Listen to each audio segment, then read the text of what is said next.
All right, first and foremost, I give all praise, honor, and glory to Yahweh, by Hashem Yahushua, by Hashem Kakodash, double honors to the elders and apostles of the great millstone who rule well and who is worthy to be counted for double honors. And peace and citation to you brothers out there pushing this truth wholeheartedly and sincerely and for love of the gospel.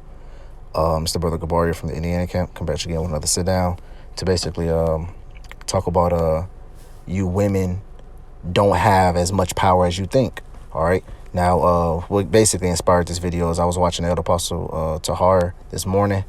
I think he made this video about, I think yesterday.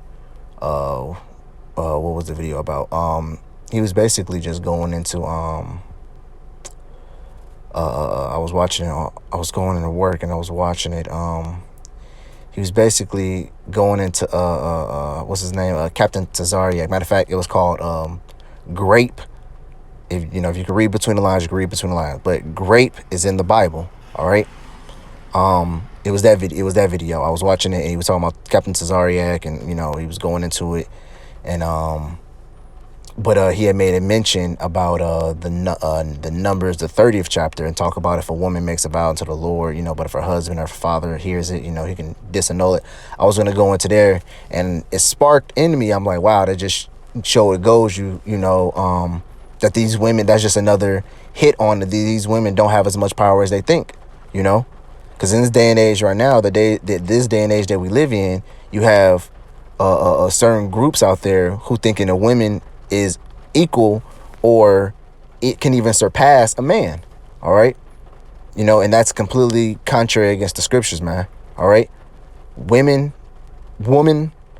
girl, whatever. She's not surpassing a man. Now in this day and age, she can get ahead, she can get a job, do all this stuff and live without a man. But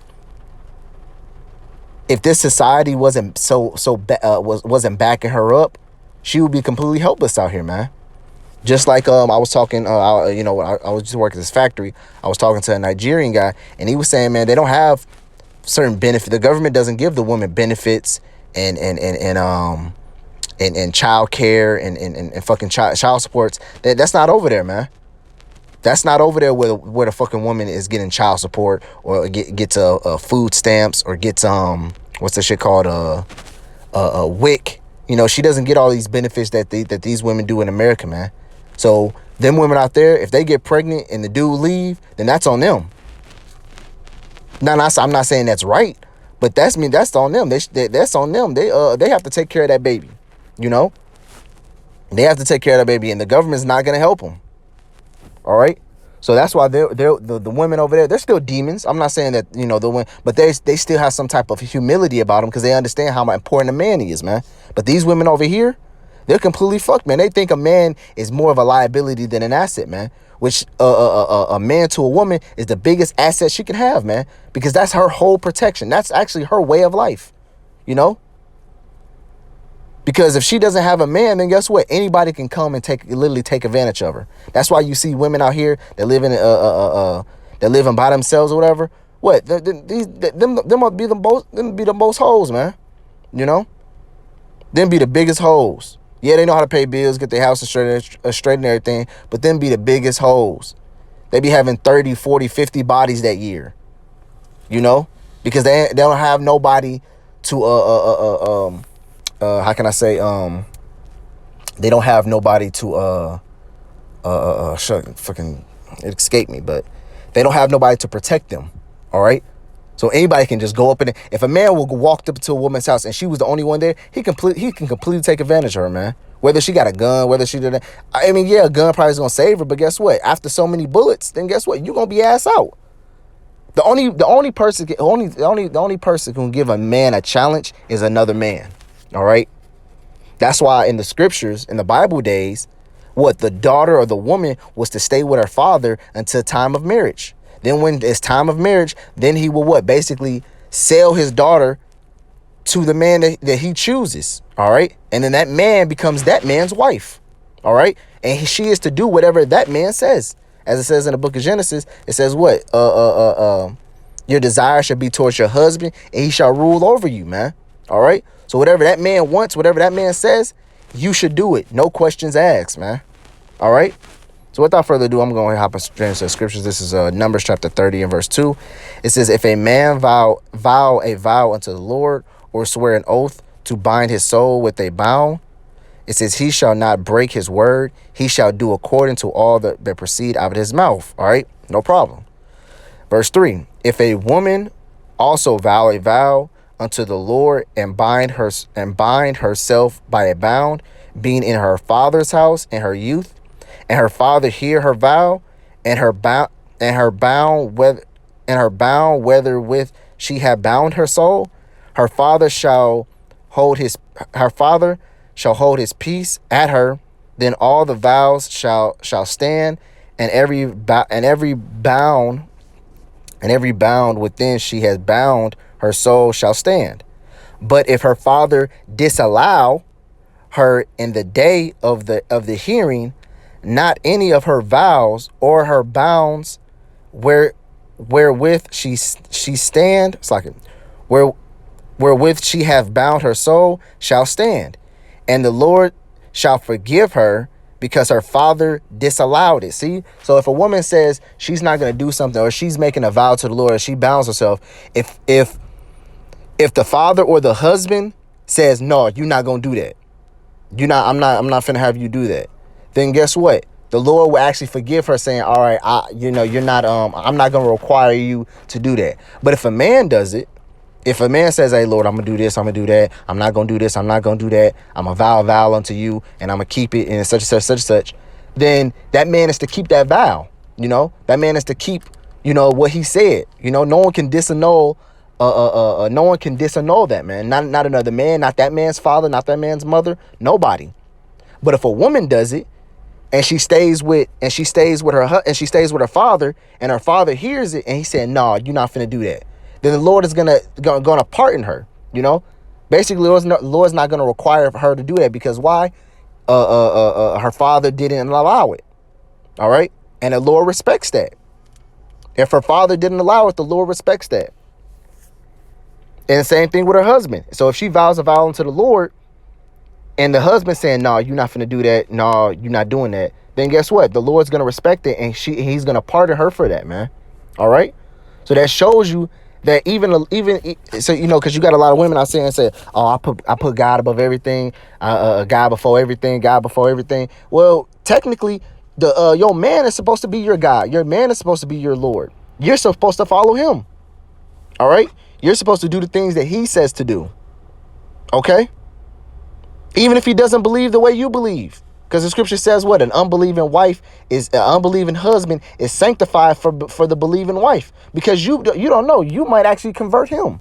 He might see, because he might love you so much that he might start following what you follow and then convert and be healed. All right? It's a few brothers in the truth that got the truth through their women. Their woman was it, and then what? They eventually start doing it, and now they're brothers and going on the highways and byways and teaching the word of Yahweh Shem Yahushua. Let me keep going. Verse 6. It says, if she had all of, and she says, verse 6, and if she had at all an husband, when she vowed or uttered aught out of her lips, wherewith she bound her soul, and her husband heard it and held his peace. So basically what? He didn't say anything and held his peace at her in the day that he heard it. So what? He heard her say it, but he didn't disallow it, or he didn't say nothing, or he didn't go to her and be like, no, you're not finna do that. He basically hold his peace, let her finish her prayer or her vow, and he let it be. It says, then her vow shall stand, and her bounds wherewith she bound her soul shall stand. So what? If the husband doesn't say anything, then guess what? He's allowing that to happen. It says, but if her husband disallowed her on the day that he heard it, then he shall make her vow which she had vowed, and that she uttered with her lips, wherewith she bound her soul, of none effect, and the Lord shall forgive her. See, so if the husband wasn't okay with it, then what? The Lord's gonna forgive her, and it's gonna make it to none effect. But that word disallow, all right. So really, to be honest, all the people saying, all these women saying, oh, my husband I don't listen to my husband, I don't follow after my husband. Hey, listen, it's him that allows things and disallows things. So you're supposed to follow after your husband. You're supposed to do everything that he says and ask him for his allowance. You're supposed to come to him saying, my Lord, with your allowance, can I do this? Can I do that? just me saying that, I can just already think of all the negativity and all the back talking women. If they do watch this video, all the back talking and negative women saying, oh no, fuck this, oh no, I ain't doing this, I ain't doing it. And that's why we say this truth is not for you. That's why we say we're not worried about converting the women. That's exactly why we say that, man. Because 99.999% of you women out there is not gonna agree with this, man. Y'all are definitely not gonna agree with this. Y'all not gonna follow after a man. Because guess what? Y'all been bred and y'all been raised to think that y'all can do everything by yourselves. And then y'all live in a society where that's actually possible. So you're looking at it like, well, the society says I can do whatever I want. I physically can do whatever I want. Who's stopping me to saying I can't do what I want? A man? Fuck that. I can do whatever I want. And that's where y'all get fucked up with. That's why majority of that 2/3 of Israel has to be destroyed. It's majority of women, because y'all outnumber us. But it's majority of y'all who are gonna be destroyed, because why? Y'all are filthy. Y'all are completely polluted by the way of this world, man. It's a headache just trying to have a conversation with. It's a headache just trying to have a logical conversation. It doesn't even have to be about the truth. It could be about something totally different. It could be about something just about why the sky is blue, and it would be completely anarchy explaining that to a woman.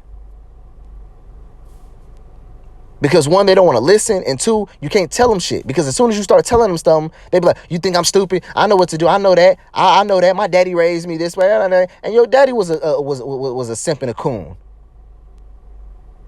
Because he was probably raised by a woman. All right? So it's that ever-ending cycle of stupidity over and over and over. And the only way you can get up out that stupidity unless you humble yourself up under a man. And not only any man, but a man of the Lord. All right? And if you don't know how to find a man of the Lord, then pray and ask the Lord to send you one. And when the Lord give you one, you better not reject it.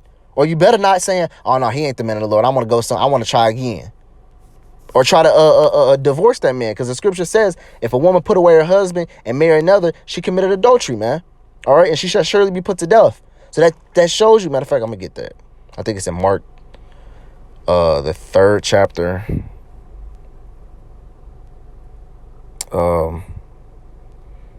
Let's say put away.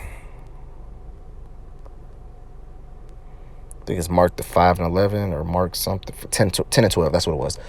This is Mark chapter 10 and verse 12. It says, if a woman shall put away her husband and be married to another, she committeth adultery. All right. And adultery is a sin unto death, man. All right. So there's no such thing as a woman putting away her husband. That woman is to stay with that man as long as they liveth, man, or unless he decides to put her away. All right. And the only way he will put her away unless she commit adultery, or unless she doesn't be pleased to dwell with him no more. All right.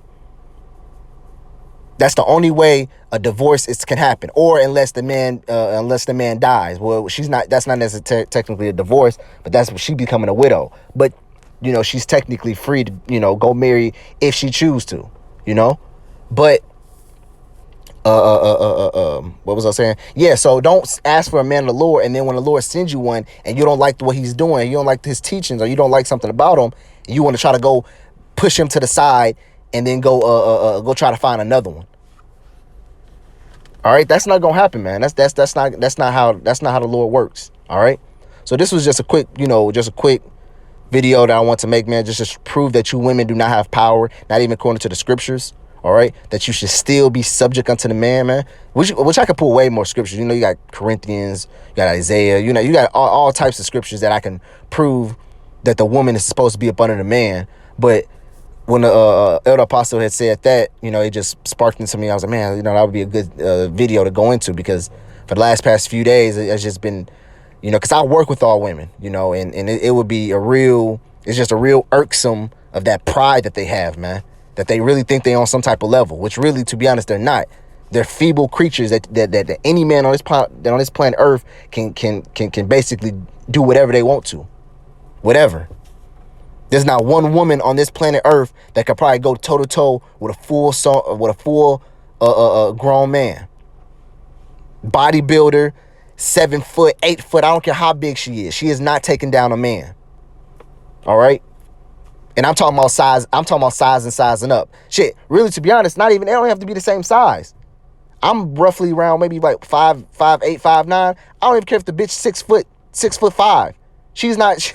I would demolish her. All right. So it really doesn't even matter my size, man. You know. But if you want to be fair, then throw a Phil Heath or Arnold Schwarzenegger or a Rodney Coleman in their prime. Throw any woman that you can think of against a man like that, and watch you see the results. And then you come back to me and tell me, is a woman still equal to a man? I don't care what woman that you throw against a Rodney Coleman, Arnold Schwarzenegger, a Dexter Jackson, you know, any of those bodybuilders. Shit, they ain't even really gonna be a bodybuilder. Shit, throw them against a Anderson Silva or a Muhammad Ali, you know, in a prime. Shit, what's his name? John Bone Jones, you know. Throw any woman that you can think of against men like that, man, and watch you see them get completely demolished. I don't even care if they in the same practice. They can be in the UFC, in the boxing, in the mixed martial arts, you know. Throw any woman that's in the techniques against the men and watch you see them completely get hammered, man. All right. And that shows you that what? Women are not equal to us, man. No matter how much you put it, no matter how hard you try to say it, they are not. In the society, it's only in this society that they're put on the same level as us. Because they can get a job, because they can pay for bills, because they can get a car and get children and without men and all this other stuff. That's the only way that they're equal to us in this society. But if it was anything like the ancient days, women would know their place. All right, so with that, Lord, I hope this video was edifying. Until next time, shalom.